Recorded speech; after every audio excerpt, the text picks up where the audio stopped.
жители Удмуртии, я поздравляю вас с юбилеем, столетием. Это славная дата.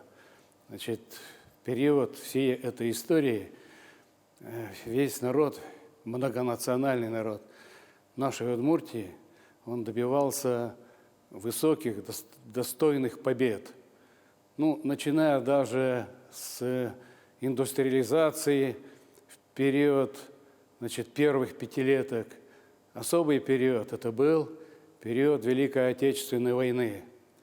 Совсем недавно городу Ижевску было присвоено почетное звание трудовой доблести. Это, безусловно, заслуга всей Удмуртии и всего народа Удмуртии.